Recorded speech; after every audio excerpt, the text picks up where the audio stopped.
সীসাজলা প্রাচীরের পথ ডিঙ্গিয়ে, রক্তরাঙা পথ ডিঙ্গিয়ে যদি ইমানের পথে অটল অবিচল থাকতে পারো, যাররা পরিমাণ ইমান নিয়ে যদি দুনিয়া থেকে যেতে পারো, যাররা পরিমাণ ইমানের বিনিময়ে 10 পৃথিবীর সমান জান্নাত আল্লাহ তোমার নামে বরাদ্দ করে দিবে। আর জোরে বলেন কথা ঠিক কিনা? ঠিক না? ইমানের পথ এটা রক্তে রাঙা পথ, ইমানের পথ এটা পিচ্ছিল পথ। ইমানের পথ মানে হলো কষ্টের পথ, গ্লানির পথ। ইমানের কথা যখন আপনি উচ্চ আওয়াজে বলবেন, আপনার উপরে বিপদ আসবে। ইন্নাল্লাযীনা ক্বালু রাব্বুনাল্লাহ, জোরে কন্না আল্লাহু আকবার। আল্লাহ রাব্বুল আলামিন বলেন, ভালো করে শুনবেন, আল্লাহ রাব্বুল আলামিন বলেন, ইন্নাল্লাযীনা ক্বালু রাব্বুনাল্লাহ, যারা বলে আমার রব আল্লাহ। রব কাকে বলে? মুফাসসিরিনে কেরাম তাফসীরের কিতাবের ভিতরে লেখে, রব মূলত 3 অর্থে ব্যবহার হয়। রব 3 অর্থে ব্যবহার হয়। একটা হলো রব মানে হলো খালেক, যিনি হলেন সৃষ্টিকর্তা। এবার বুঝে থাকলে বলুন তো, আপনার আমার সৃষ্টিকর্তা কে?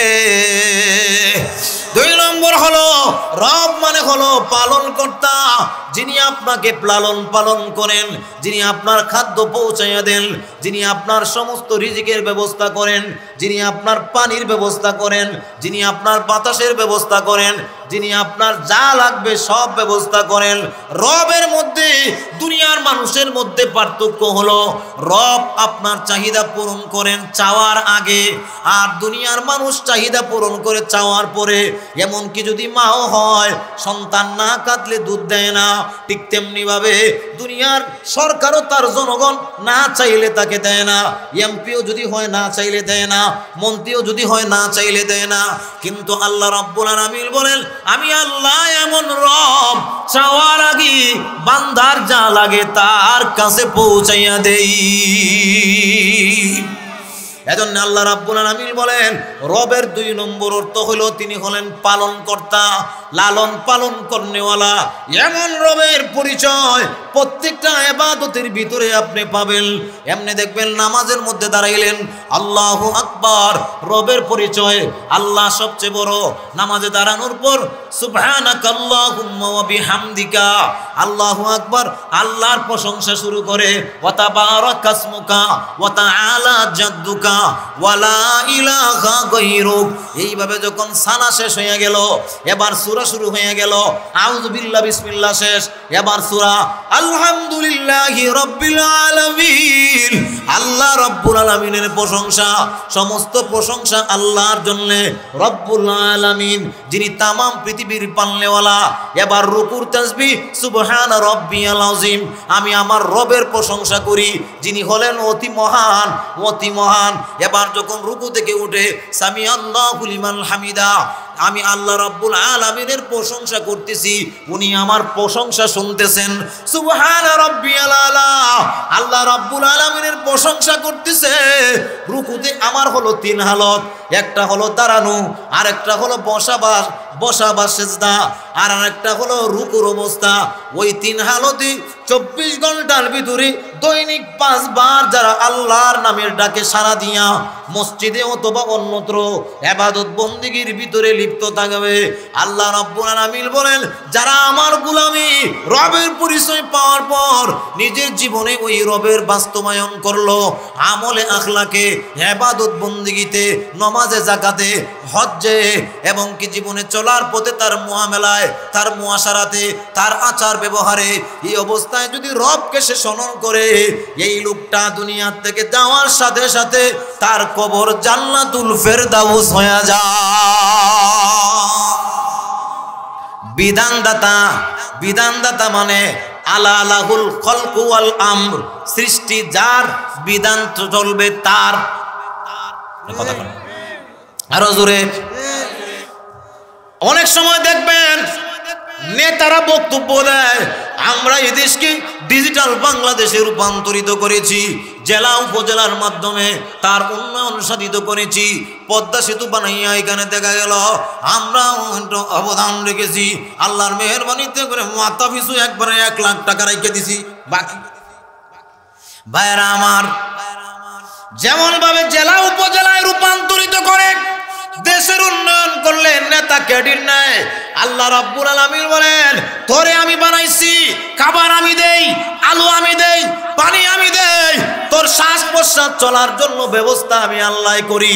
কোরআন আমি নাজিল করেছি, নবীকে আমি দুনিয়ায় পাঠাইছি, বানাইছি যেহেতু আমি, বিধান চলবে আমার।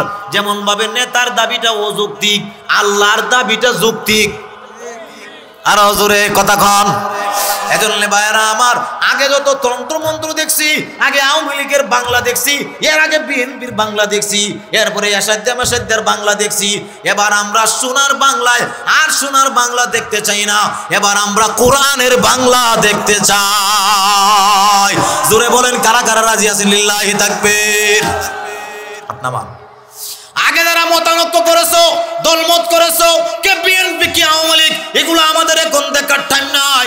এখন আমাদের মূল কাজ হইলো এদেশে কোরআনের আইন দেখতে চাই। দূরে কোন ঠিক কিনা? যত তন্ত্রমন্ত্রই আপনি করেন না কেন, ডাইনে বামে আপনি ঢুকেন না কেন, কোনো জায়গায় আপনার শান্তি নাই। আর কথা কয় ঠিক না? ঠিক শান্তি আছে?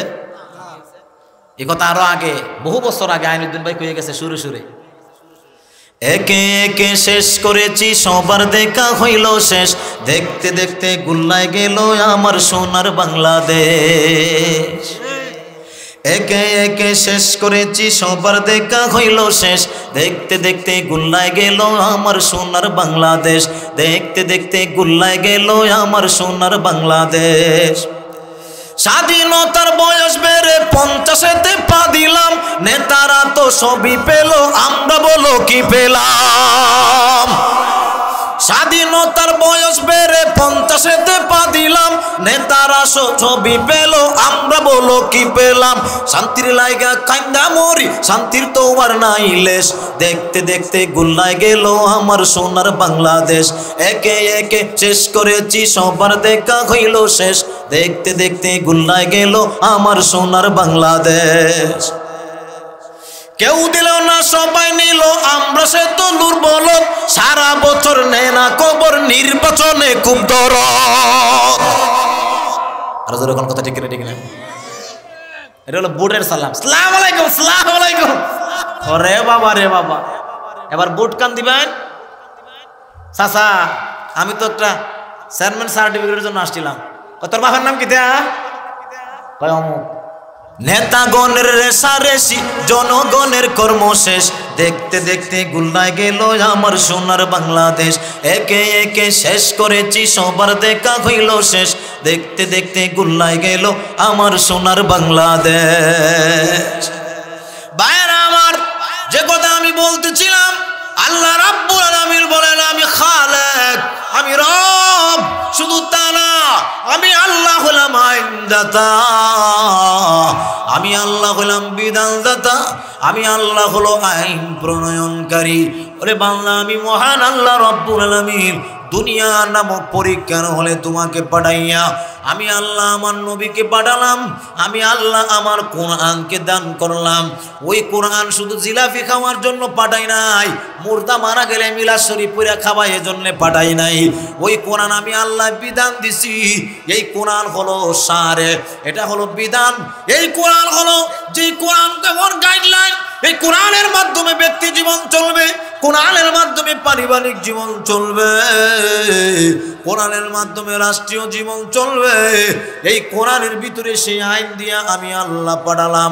আল্লাহ রাব্বুল আলামিন বলেন, ভালো করে মনে রাখবা, আমি আল্লাহ তোমাদেরকে জানায়া দিলাম, যেহেতু আমি আল্লাহ তোমাকে বানিয়েছি, কাজে কাজে আমি মহান আল্লাহর বিধান তোমাদের মানা লাগবে। সৃষ্টি যার, আইন চলবে। একটু জোরে বলেন না, সৃষ্টি যার। চুরি করলে হাত কাটার বিধান, এই জিনা করলে সঙ্গে সারের বিধান। কথা কোন ঠিক না? এমন ভাবে কোরআনের বিধান যদি না কায়েম হয়, আল্লাহর কসম মানুষের জীবনের পরিবর্তন ঘটবে না। যতই তন্ত্রমন্ত্র দাও না কেন, কোন তন্ত্রমন্ত্র দিয়ে কাজ হবে না। আল্লাহ রাব্বুল আলামিন বলেন, ওগো নবীজি, আপনি যখন কোরআন পড়বেন, কোরআন যদি মানুষের সিনায় ঢুকায়া দিতে পারেন, আমি আল্লাহ জানা দিলাম এই কোরআন মানুষের জীবনের চরিত্রের পরিবর্তন করে ফেলবে। আমার ভাইয়েরা, আপনাদের এই যশোর, বৃহত্তর যশোরে আপনাদের কাছে এমন কোন নজির জানা আছে কি যে ওসি সাহেব, দারোগা সাহেব পিটিয়া মারিয়া চোর ডাকাতকে ভালো করে ফেলছেন? দেখাইতে পারবেন? চ্যালেঞ্জ গ্রহণ করে আমি 1 লাখ টাকা দিব কেউ দেখাইতে পারলে। মারিয়া পিটিয়া মানুষ ভালো হয় না। তাদেরকে যদি ওয়াজ করতে পারেন, নরম ভাবে বুঝাইতে পারেন, দিলটা যদি চেঞ্জ করে দিতে পারেন, আল্লাহর কসম রে, ওই চুরি আল্লাহর অলিতে রূপান্তরিত হয়ে যায়। ভাইরা আমার, এজন্য আল্লাহ রাব্বুল আলামিন বলেন, ওগো নবীজি, আপনি দারোগা না, আপনি মুযাক্কির, আপনি নসিহত করনেওয়ালা। আপনি যদি ওয়াজ নসিহতের মাধ্যমে দিলটা চেঞ্জ করে দিতে পারেন, সুর আল্লাহর ওলি হয়ে যাবে। আমি লক্ষ লক্ষ নজির দিতে পারবো। এই দেশে দাওয়াত ও তাবলীগের মাধ্যমে, এই দেশে হক্কানি রব্বানি আলেমের খানকার মাধ্যমে, জিকিরের মজলিসে, মাহফিলের মজলিসে লক্ষ লক্ষ চোর ডাকাত বদমাশের চরিত্র পরিবর্তন হইয়া আল্লাহর ওলিতে রূপান্তরিত হয়ে গেছে। এজন্য আল্লাহ রাব্বুল আলামিন বলেন, ثم استقاموا تتنزل عليهم الملائكة। আল্লাহ রাব্বুল আলামিন বলেন, ওগো নবীজি, আপনি এদেরকে জানায় দেন, 1 নম্বর হলো তারা বলবে ইন্নাল্লাযীনা ক্বালু রাব্বুনাল্লাহ, যারা একথা বলবে আমার রব আল্লাহ, অতঃপর এই কথার উপর অটল অনর অবিচল থাকবে।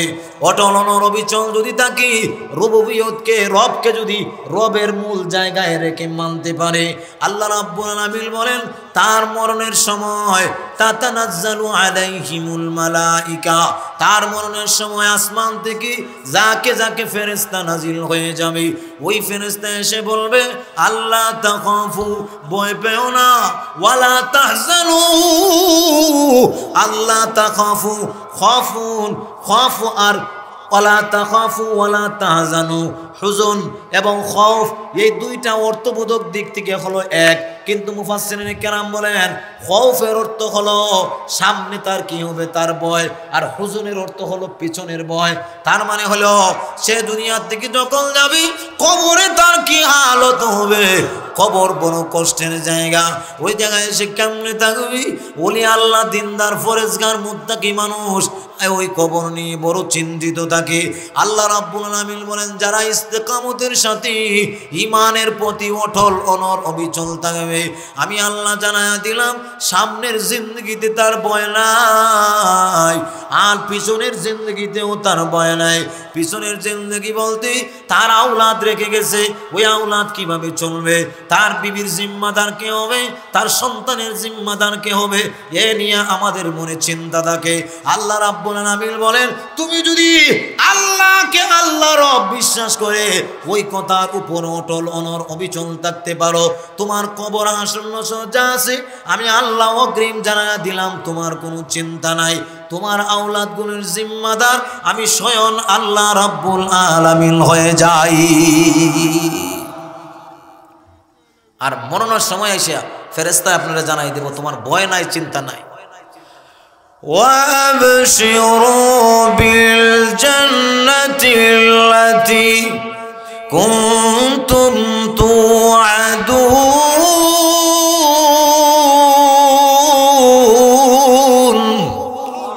আল্লাহ রাব্বুল আলামিন বলেন, وَأَبْشِرُوا, সুসংবাদ গ্রহণ করো। কিসের সুসংবাদ? কুনতুম তুআদুন। আল্লাহ রাব্বুল আলামিন বলেন, এমন একটা সুসংবাদ গ্রহণ করো, তোমার কোনো ভয় নাই, চিন্তা নাই। আল্লাহ রাব্বুল আলামিন তোমার প্রতি সন্তুষ্ট। আল্লাহ সন্তুষ্ট হলে কি হয়? আল্লাহরে যদি কেউ রাজি করতে পারে, তার কি আর চিন্তা আছে? তার কোনো ভয় আছে? তার কবরের কোনো টেনশন আছে?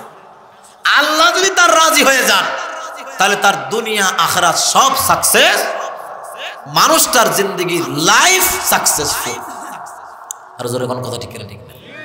আল্লাহ রাব্বুল আলামিন তাই বলেন, ভালো করে মনে রাখবা, তোমরা ঈমান আনার পরে এই কথার উপরে ইস্তেকামত থাকবা।